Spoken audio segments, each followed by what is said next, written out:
Bismillahirrahmanirrahim. Abul Hasan An-Nadavining Qisosu Nabiyina lil Atfal degan kitobini dars qilayotgandik. Biz hozir so'zlab Nuh alayhissalomning qissasini so'zlayotgan. 10. Bayna Nuhin va qavmihi. Nuh va Nuhning qavmi o'rtasida. İnsanlar butlarning ibodatini, ya'ni butlarga ibodat qilishni u haqiqat deb qaraydi va butlarga ibodat qilishni u aql deb qaraydi. Va yani shundaqla butlarga ibodat qilmaydiganlarni azg'unlikda va aqlsizlikda deb qaraydi. Safahatun, yani aqlsizlik, dötlik degan gap. Va ular mundaq deydi.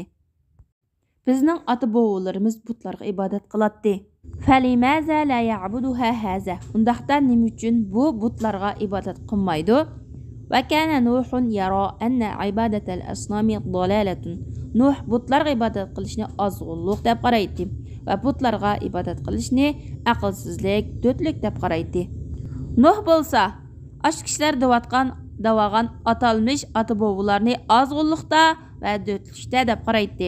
Adam alayhissalom va u ashu atalarning atasi bo'lgan Adam alayhissalom butlarga ibodat qilmaydi, balki Alloh ibodat qiladi deb qaraydi Nuh alayhissalom. Va mushu qavmni azg'unlikda, dötlikda deb qaraydi. Chunki ular toshlarga ibodat qiladi. Ularni yaratgan Allohga ibodat qilmaydi.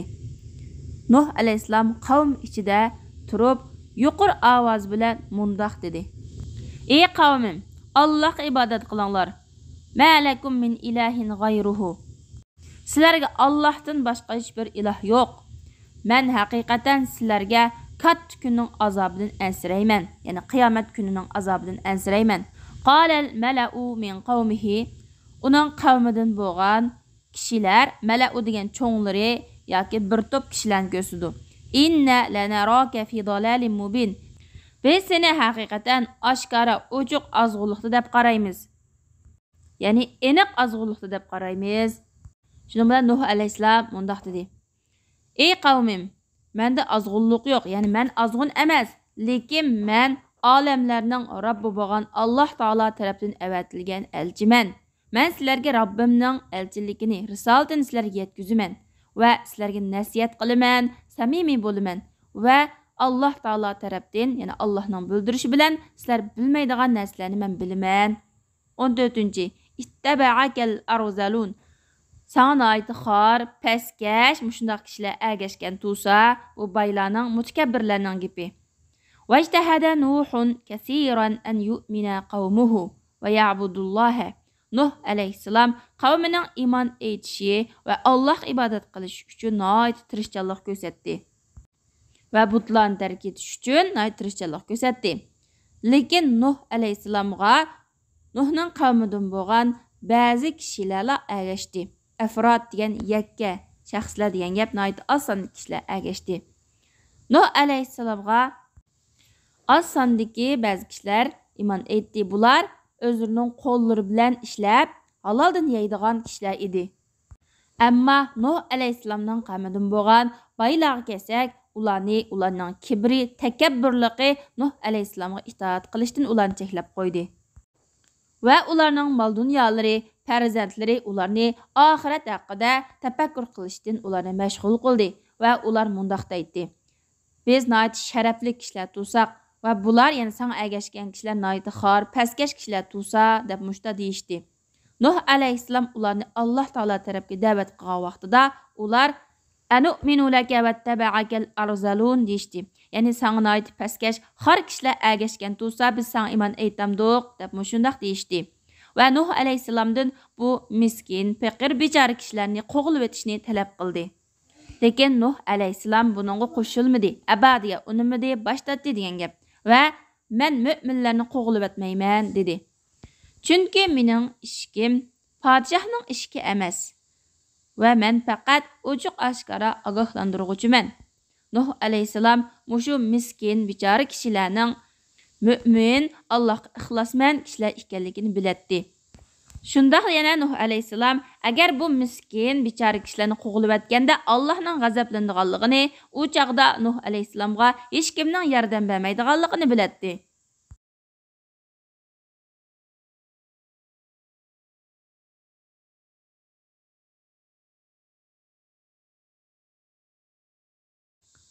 15. Hujjatul aghniyai. Baylarning hujjati.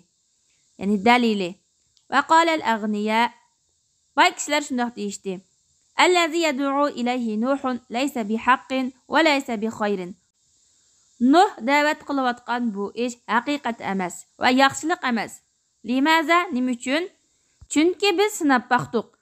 Har qandaq bir yaxshi ish bo'ladi ekan, faqat bizla shu yaxshi ishda oldiga o'tib ketguchilar ekanligimizni sinab baqdiq.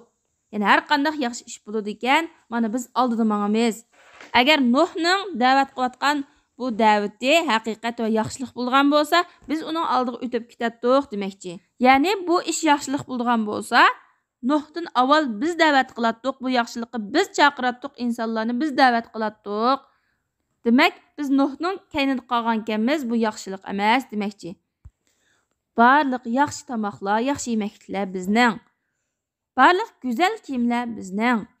Va kishilar mushu narsalarning hammasida bizga ergishidi. Bizdan keyin o'rin turdi.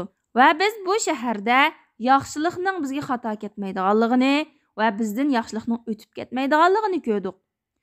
Agar bu din yaxshilik bo'ladigan bo'lsa, yaxshi bo'lgan bo'lsa, bu miskin, faqir kishilarga yetib kelishdan avval bizga yetib keladi. Law kana khayran ma sabaquna ilay. Agar bu ish, ya'ni Nuh da'vat qilayotgan bu ish, bu din yaxshi bo'lgan bo'lsa, yaxshilik bo'lgan bo'lsa, bu kambag'al, bichar, miskin odamlar bu yaxshilikda bizning oldimizga ketmaydi.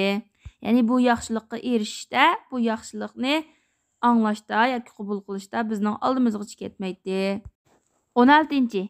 Da'vatu Nuhin. Nuh alayhisalomning da'vati. Nuh alayhisalom qavmini da'vat qildi. Nasihatda tirishchanlik ko'rsatdi. Ya'ni noyat tirishib nasihat qildi. Qala ya qavmi mundaq dedi. Ey qavmim, haqiqatan men sizlarga ochiq ogohlantiruvchiman. Allohga ibodat qilinglar va Allah'tan qo'rqinglar, Allah'ning azobidan qo'rqinglar va menga itoat qilinglar. Shunda qilsanglar, Alloh taolo sizlarning gunohlaringlarni afu qiladi, kechiradi va sizlarga ma'lum muddatgachilik, ma'lum vaqtgachilik sizlarni kechiktiradi, ya'ni muhlat beradi. Agar Allohning ajli, muhlati to'ssa, kelsa kechiktirilmaydi. Agar biladigan bo'lsanglar, Alloh taolo ulardan yomg'irni to'xtatib qo'ydi. Ularga g'azablandi. Harz, ziroat va nasl azlab ketdi. Nuh alayhissalom mundaq dedi. Ey qavmim, agar sizlar iymon etgan bo'lsanglar, Alloh sizlardan rozi bo'ladi va sizlardan bu azob yo'qaydi. Sizlarga yomg'irlarni avatadi va sizlarning rizqinglarga va farzandlaringlarga Alloh barakat beradi. Nuh alayhissalom qavmini Alloh taolo tarafga da'vat qilib, ularga mundaq dedi. Sizlar Allohni bilmamsizlar? Mana bu sizlarning atrofinglardagi Allohning oyatlari. Sizlar ularga qaramamsizlar. Osmon va zaminga qaramamsizlar. Quyoshga va oyga qaramamsizlar. Osmonlarni kim yaratdi? Va kim oyni osmonda nur qilib, quyoshni chiroq qildi? Sizlarni kim yaratdi? Va sizlar uchun kim zaminni bisot, ya'ni ko'pa qilib berdi? Bisot degan silincha, ya'ni yaga soldigan gilam degandek ko'pa, paloz degandek narsalarni bisot deymiz, yaga soldigan narsalarni. Lekin Nuhning qavmi aql ishlatmadi. Lekin Nuhning qavmi iymon etmadi. Balki Nuh alayhissalom ularni Alloh taolo tarafga da'vat qilsa, ular barmoqlarini qo'lqiga silib oldi. Anglamaydigan kishi qandoqmi tushunsin va anglashni xohlamaydigan kishi qandoqmi anglasin. Duau Nuhin. Nuh alayhissalomning duosi. Nuh alayhissalom ko'p tirishchilik ko'rsatdi, ko'p tirishdi. Qavmini uzoq zaman, uzoq vaqt da'vat qilib mushallatda qoldi. Nuh alayhissalom qavmida 950 yil turdi.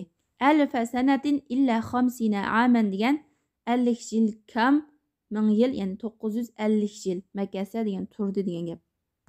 Yad'uhum ilallohi. Ularni Alloh taolo tarafga da'vat qilib 950 yil mushta turdi. Lekin Nuh alayhissalomning qavmi iymon etmadi. Ular butlarga ibodat qilishni tark etmadi. Alloh taolo tarafga qaytmadi.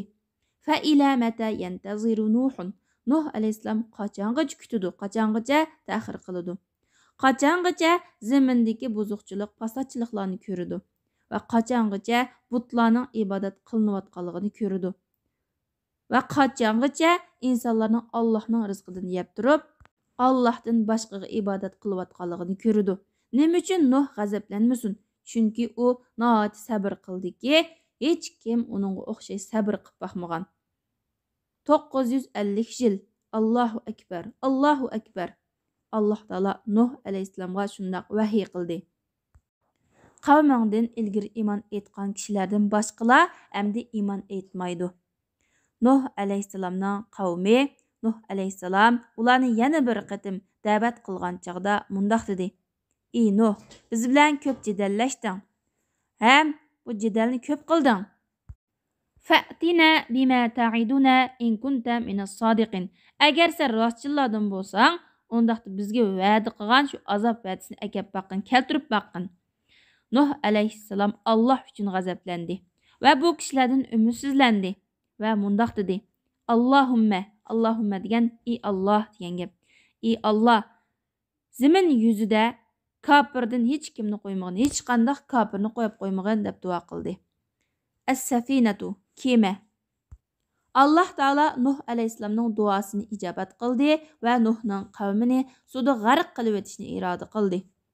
Lekin Alloh taolo shuningdek Nuh va mu'minlarning qutulib qolishini iroda qildi. Shunga Nuh alayhissalomni nihoyat cho'ng bir kema yasashga buyurdi. Nuh alayhissalom nihoyat yo'g'on kema yasashga boshladi. Nuhning qavmi Nuh alayhissalomni mushu mashg'ulotda, mushu ishda shug'ul degan ish degan gap, mushu ishni ko'rib o'zlariga ham bir ish topdi. U ish nima desa, ular Nuh alayhissalomni masxir qildigan bo'ldi. Ya'ni Nuh alayhissalom kema yasash bilan aldirash ishlayotsa, bular bir chetga qarab masxir qilib, Nuh alayhissalomni masxir qildigan mush ish topdi demoqchi. Ey Nuh, nima bu? Qachondan boshlab yog'ochchi bo'lib qolding? Najjar degan yog'ochchi degan gap. Ama kunna naqulu laka la tajlis ila haula'il arazil. Biz sana bu pastkash tuvan tabiqidagi kishilar bilan o'ltamig'in, ular bilan aralashmag'in demaganmi to'q?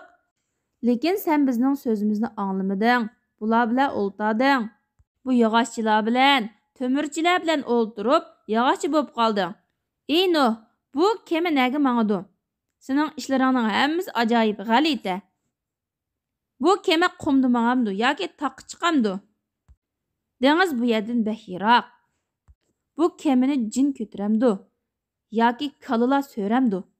Nuh mushlarning hammini anglaydi va sabr qiladi.